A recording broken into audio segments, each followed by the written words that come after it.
नमस्कार प्रणाम और मैं हूं पिंटू। आप देख रहे हैं भोजपुरी नेट न्यूज़। तो जी हाँ दोस्तों, आज मैं बता दूं, इस पर मैं पहले बता दूं कि इस चैनल पे सभी सिंगरों का न्यूज आएगा और मेरा जो पिंटू जैक्सन है उस पे बस खाली खेसारी लाल यादव का आएगा।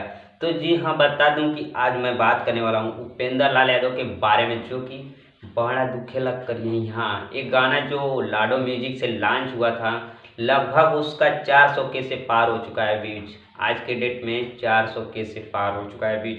और गीत की बात करें, जो उस पे गीतकार हैं अमित रंजन जी हैं और संगीत दिए हैं राज गाजीपुरी, जो कि त्रिमूर्ति स्टूडियो से एक गाना गाया गया है, म्यूजिक दिए हैं। और निर्माता की बात करें तो लाडो जी हैं और कंपनी की बात करें तो लाडो म्यूजिक है। और बहुत ही अच्छा रिस्पांस मिला है इस गाने को, आप लोग बहुत ही प्यार दुलार दे रहे हैं। और बता दूं कि इस गाने का लिंक भी डिस्क्रिप्शन में दिया जाएगा। और आप लोगों को वीडियो अच्छा लगा हो तो लाइक कर दीजिए, चैनल को सब्सक्राइब कर दीजिए और घंटा के बटन को प्रेस कर दीजिए, ताकि इसी तरह लेटेस्ट वीडियो लेकर आते रहते हैं। चलिए मिलते हैं अगले वीडियो में। आज का बस वीडियो इतना ही।